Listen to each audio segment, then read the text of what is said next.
Hi అండి. నమస్తే. Welcome back to ఈతరం రుచులు. ఈరోజు మనం ఇడ్లీ కారప్పొడిని ఎంతో తేలిగ్గా, ఎంతో రుచిగా ఇంట్లోనే ఎలా తయారు చేసుకోవాలో చూద్దామండి.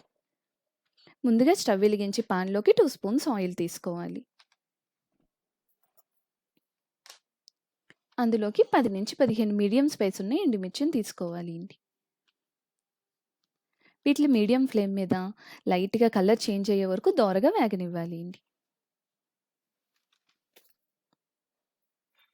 ఈ విధంగా మనకి లైట్‌గా కలర్ చేంజ్ అయితే దాన్ని ఒక ప్లేట్‌లోకి తీసుకొని చల్లారనివ్వాలి.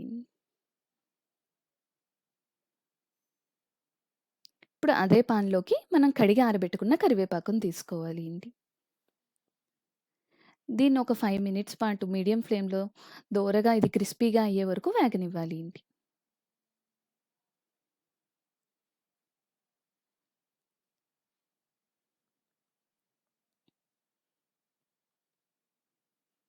ఈ విధంగా మనకి లైట్‌గా కలర్ చేంజ్ అయ్యే వరకు వేగనివ్వాలి అండి. ఇలా వేగిన కరివేపాకుని మనం ఒక ప్లేట్‌లోకి తీసుకొని చల్లారనివ్వాలి. ఇప్పుడు అదే పాన్‌లోకి 2 స్పూన్స్ ఆయిల్ తీసుకొని అందులోకి ఒక కప్పు శనగపప్పు వేసి వేగనివ్వాలి. ఒక 2 మినిట్స్ వేగిన తర్వాత అందులోకి ఒక కప్పు మినప్పప్పు,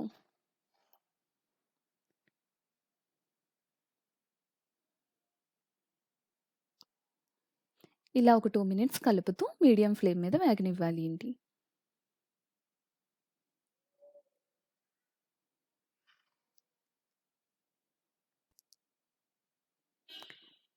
ఇందులోకి ఒక కప్పు ధనియాలండి. నేనిక్కడ మినపప్పు, శనగపప్పు, ధనియాలనేది ఈక్వల్ క్వాంటిటీలో తీసుకున్నానండి. ఇలా ఇవన్నిటిని కూడా మీడియం ఫ్లేమ్ మీదే వేగనివ్వాలి. మనం హై ఫ్లేమ్ పెడితే ఈ పప్పులనేవి మాడిపోతాయండి. అందుకని మీడియం ఫ్లేమ్‌లోనే వేగించాలి. ఇలా మనకు కమ్మగా మంచి కమ్మటి వాసనొచ్చే వరకు వేగనివ్వాలి. ఇందులోకి ఒక అరకప్పు జీలకర్ర. ఈ జీలకర్ర వేసి మనకి ఒక 3-4 మినిట్స్ వేగనిస్తే సరిపోతుందండి. ఈ విధంగా మనకి లైట్‌గా కలర్ చేంజ్ అయితే సరిపోతుందండి.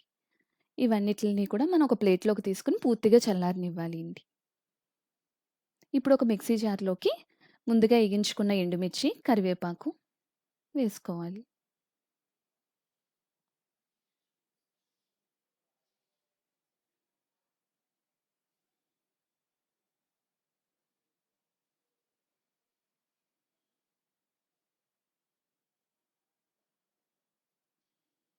అందులోకి చిన్న నిమ్మకాయ సైజ్ అంత చింతపండు వేసుకోవాలి అండి. ఇందులో మరీ ఎక్కువ చింతపండు కూడా పట్టదండి. దీన్ని మెత్తగా ఫైన్ పౌడర్‌లా చేసుకోవాలి అండి ఈ విధంగా.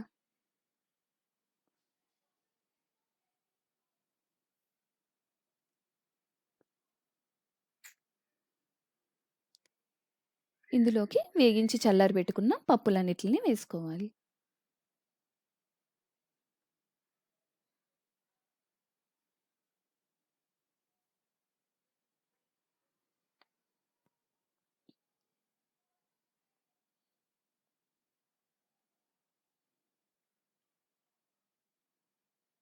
అందులోకి తగినంత ఉప్పు, కొంచెం పసుపు,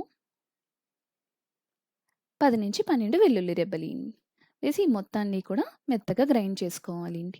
మరీ మెత్తగా పౌడర్‌లా కాకుండా ఇలా కొంచెం గరుగ్గా ఉంటే దీని టేస్ట్ అనేది చాలా బావుంటుంది అండి. చూసారా? మనకి ఈ విధంగా చూపించిన విధంగా చేస్తే సరిపోతుంది.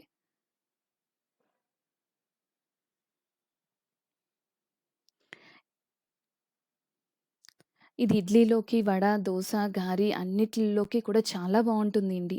ఈవెన్ మనం కూర లేనప్పుడు వేడి వేడి అన్నంలోకి కొంచెం నెయ్యి, ఈ కారప్పొడి వేసుకొని తిన్నా కూడా చాలా బావుంటుందండి.